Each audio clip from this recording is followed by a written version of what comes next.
kita lanjut ya. Ini review lagi buat Toyota Fortuner ya, Fortuner VNT.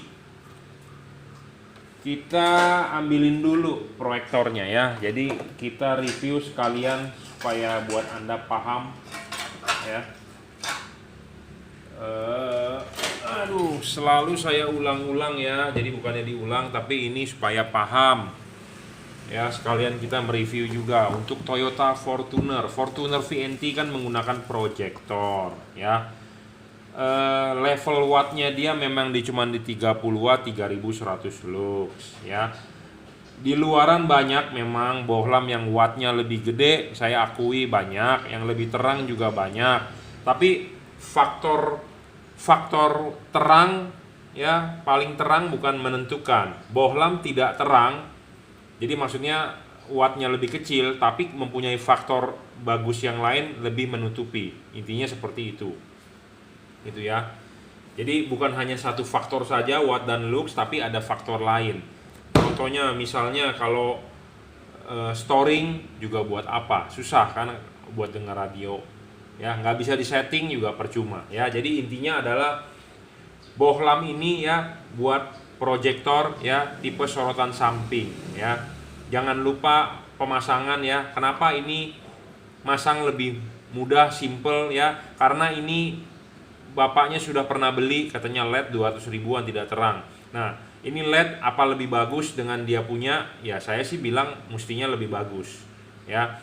Level bagusnya tiap orang berbeda-beda karena nggak ada barang yang paling bagus menurut saya. Semua barang bagus, tidak ada yang paling bagus. Tapi cocok atau tidak ke mobilnya, ke reflektornya, ke rumah lampunya, cocok atau tidak itu lebih penting daripada Anda beli yang bagus. Karena barang bagus belum tentu cocok bisa dipasang ke sini gitu loh. Nah, salah satunya contohnya ya. Bohlam ini belakangnya ini ada garis patokan. Jadi garis patokan ini harus vertikal. Selalu saya ngomong harus vertikal. Anda mau pasang horizontal pun bisa. Anda mau pasang horizontal bisa, cuma outputnya nggak bakal bagus. Anda mau pasang begini juga bisa, cuma nggak bakal bagus. Karena kalau udah dipasang di dalam headlamp, Anda nggak bisa ngintip di dalam posisi LED-nya bagaimana. Saya selalu ngomong harus vertikal. Nah, vertikal itu dilihat dari mana? Kalau dari depan kan nggak bisa dilihat, buntu ini. Nggak mungkin Anda mau keker bagaimanapun nggak bakal bisa ya, karena buntu, nggak kelihatan. Nah, mau nggak mau kita harus punya garis panduan di belakang, harus vertikal lurus, ya harus vertikal. Nah, vertikalnya ini tentu mobilnya yang vertikal, jadi harus parkir di tempat yang datar, ya jangan miring sebelah atau miring-miring, pokoknya harus vertikal ya. Ininya harus vertikal, tegak lurus ke bawah, ke bumi ya. Kalau Anda ada water pass ya lebih bagus, cuman sih terlalu ekstrim kalau Anda pakai water pass ukurnya. Yang penting adalah Anda tahu ini lurus ke bawah vertikal ya, tegak lurus terhadap ini nih ya, tegak lurus sejajar gitu ngomongnya ya. Nah, banyak LED yang tidak ada patokannya, ribet buat orang-orang awam. Ya, buat orang-orang awam ribet. Karena kenapa? LED ini kenapa sudah ada garis patokannya ya, dia bikin sengaja gitu loh, bukannya asal-asalan. Karena garisnya vertikalnya ini ya, ini kan vertikal nih. Ya. Ini vertikal, itu vertikalnya ini sejajar. Ya, kalau ininya horizontal nih, begini horizontal ya, ini horizontal.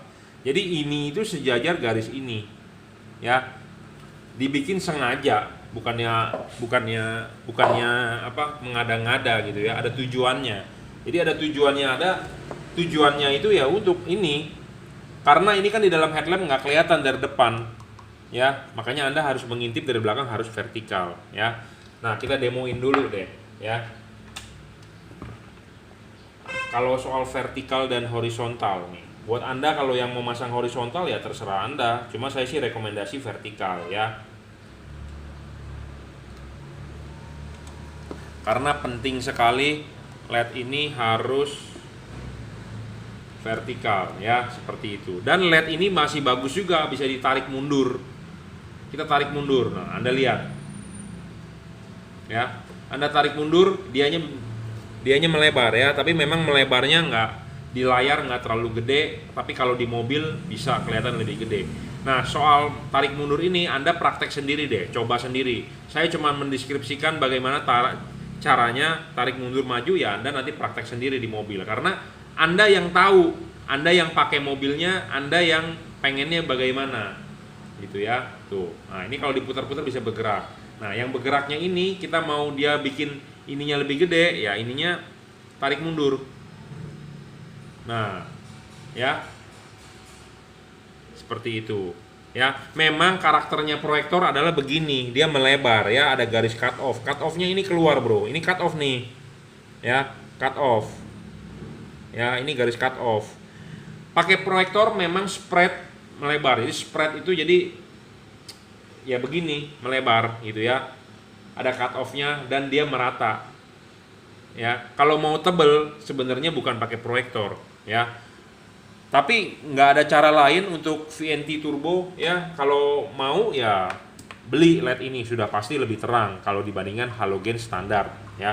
Halogen standar paling juga cuma 900 luxnya, sedangkan ini bisa mencapai 3100 ya.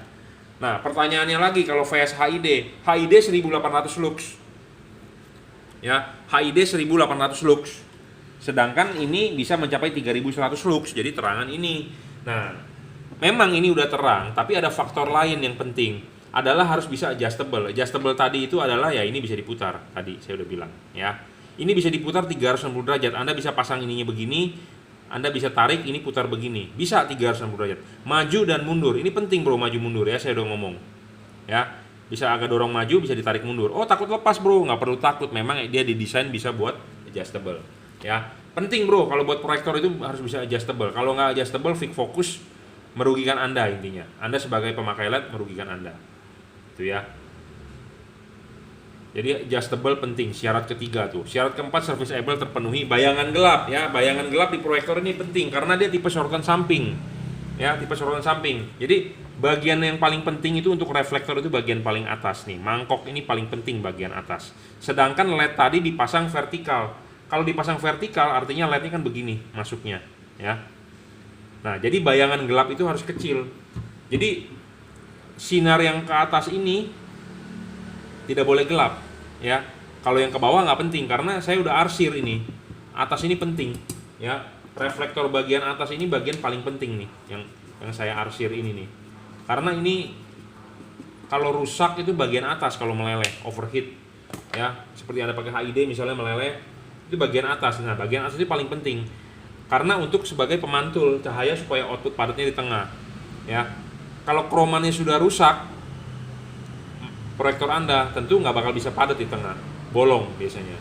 Nanti di jalan outputnya ada coakan, ada bulat telur, ada lingkaran atau ada garis, ya. Itu karena bolnya udah kena.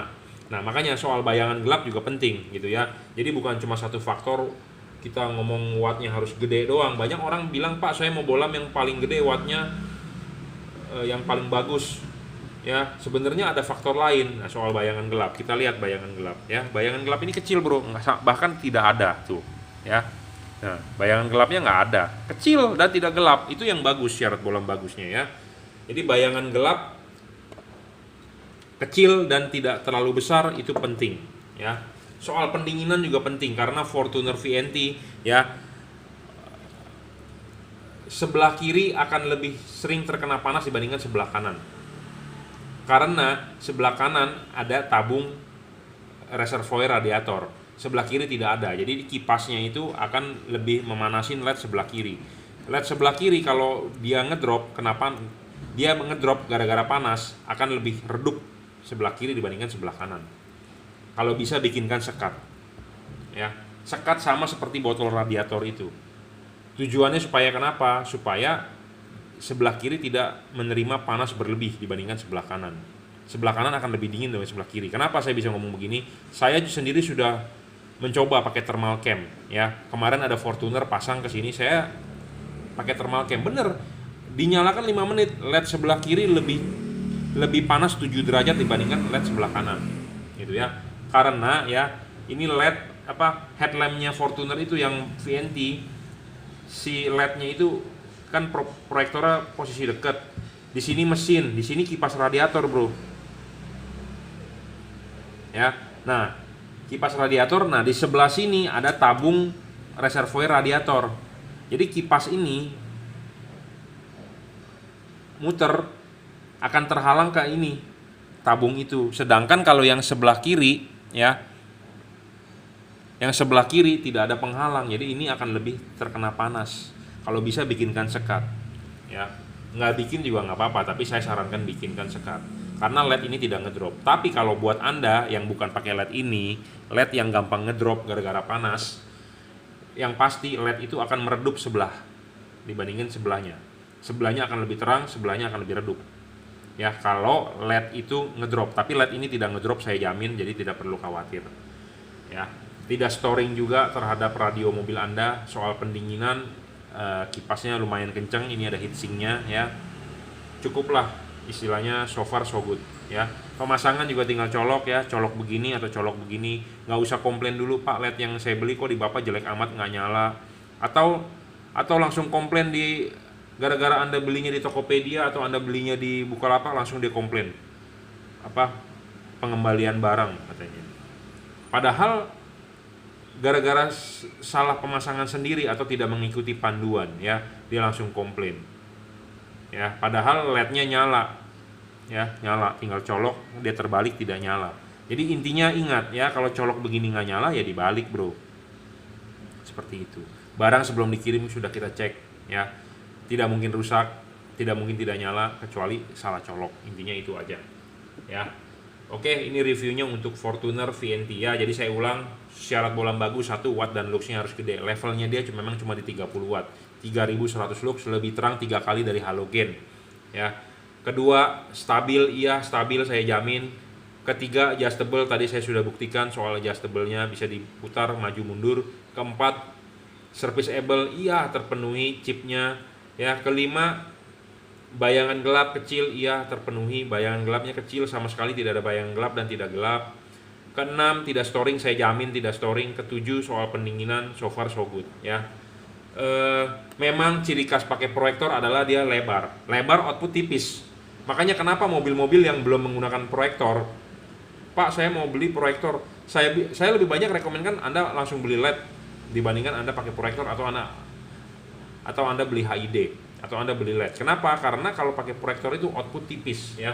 Banyak juga yang berprasangka bahwa menggunakan proyektor itu bisa lebih terang. Sebenarnya tidak. Proyektor itu ya, ciri-ciri proyektor itu membuat output lebih lebar. Itu betul. Nah, gara-gara lebar jadi outputnya tipis. Yang napak di jalan itu tidak padat, tipis karena terlalu lebar. Kalau soal cut off pakai proyektor rapi, saya jamin. Saya ngomong apa adanya, to the point. Ada cut off, ada sorotannya rata, lebar, iya.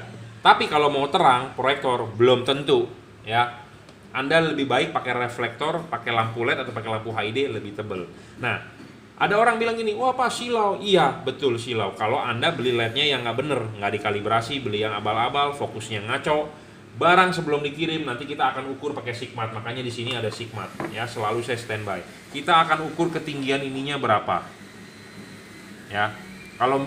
Kenapa kita harus mengukur? Karena namanya buatan massa. Bukan buatan massa, maksudnya buatan produksi massal. Jadi maksudnya diproduksinya bukan cuma 1-2 biji, mau nggak mau pasti quality controlnya kurang. Nah, itulah fungsinya saya si Jungki ini, tukang quality control. Barang sebelum dikirim kita akan quality control. Ya, misalnya kalau kurang akan kita papas, bro. Ya, akan kita gerinda supaya dia bisa lebih maju lagi, misalnya seperti itu. Ya. Jadi barang yang sudah kita review atau kita tidak masukkan ke YouTube tetap akan kita kalibrasi karena Anda beli di saya, harga sudah termasuk semua itu. Ya. Barang sampai Anda nggak bisa pasang, silakan WhatsApp 0898 269 3838. Gratis kok ya, tinggal tanya apa yang nggak jelas Anda tinggal tanya ya. Anda juga bisa beli melalui Bukalapak ya, Juragan Lampu saya sendiri yang mengelola. Shopee F3 Moto Lighting oleh reseller saya, Tokopedia reseller Juragan Lampu itu reseller saya, atau Juragan Lampu Jungki Wena saya sendiri yang mengelola ya. Anda bisa WhatsApp 0898 269 3838. Anda bisa transfer menggunakan BCA, kirim menggunakan JNT bisa ya. Oke, cukup reviewnya. Jadi ini untuk Fortuner VNT Turbo ya. Fortuner 2015. Kalau Fortuner sebelumnya juga H11 tapi beda proyektor. Yang sebelumnya lagi yang generasi pertama adalah tipenya HB4 reflektor ya. Jadi ini untuk Fortuner kita semua punya untuk tipe semua Fortuner ya. Memang pakai proyektor saya ngomong apa adanya, outputnya tipis ya. Tapi ini LED kalau kita ngomong ya dibandingkan halogen ini terangnya sudah 3 kali dari halogen. Jadi mestinya lebih terang. Tapi kalau masih kurang terang ya Anda tambahkan fog lampnya ya. Fog lampnya saya rekomendasi pakai bohlam LED JL3 3 warna ya, bisa putih, bisa kuning, bisa putih, bisa kuning, bisa putih kuning ya. Bisa 3 warna, 6000 Kelvin, 4300 Kelvin, 3000 Kelvin ya. Sudah double cooper juga 30 watt, HB4 tipenya ya. Jadi ini untuk headlamp. Kalau merasa kurang terang ya Anda beli fog lampnya ya. Karena pakai proyektor bukan membuat tambah terang sebenarnya, tapi proyektor itu supaya outputnya rata dan lebih lebar, intinya itu ya. Jadi jangan sampai salah kaprah bahwa orang yang belum proyektor dipasangin proyektor supaya terang. Enggak. Kalau mengubah penampilan lebih cakep, iya. Cut off rapi, iya. Output lebar, iya. Tapi kalau mau terang pakai proyektor belum tentu. Ya, saya ngomong apa adanya to the point ya. Karena saya sendiri punya motor, punya mobil juga saya pakein proyektor. Karakternya berbeda ya. Kalau pakai proyektor lebar, cut off rapi, tapi outputnya nggak padat. Nggak padat ya. Kita butuh padat di jalan ya. Kita butuh padat di jalan, bukan kita butuh lebar ya. Memang pakai proyektor output lebar. Anda jalan di jalanan Sudirman 3-4 jalur itu kiri kanan cut off-nya kelihatan, mobil Anda seperti nyerokin jalan gitu ya lampunya. Tapi tipis. Kadang-kadang kena lampu jalan sedikit sudah hilang. Ya. Tapi kalau Anda pakai reflektor ya, reflektor pakai LED langsung tanpa proyektor. Proyektor itu adalah yang pakai lensa seperti ini. Itu tipis outputnya ya. Tipis. To the point saya ngomong apa adanya. Oh ya, satu hal lagi ditanya, "Pak, tembus hujan nggak? LED ini 5500 Kelvin tembus hujan ya." Tembus hujan. Jadi Anda nggak perlu takut ini tembus hujan. Nah, tapi memang semua tergantung kembali lagi ke mata Anda dan ke kaca film mobil Anda ya. Mata kita juga harus sehat, Bro.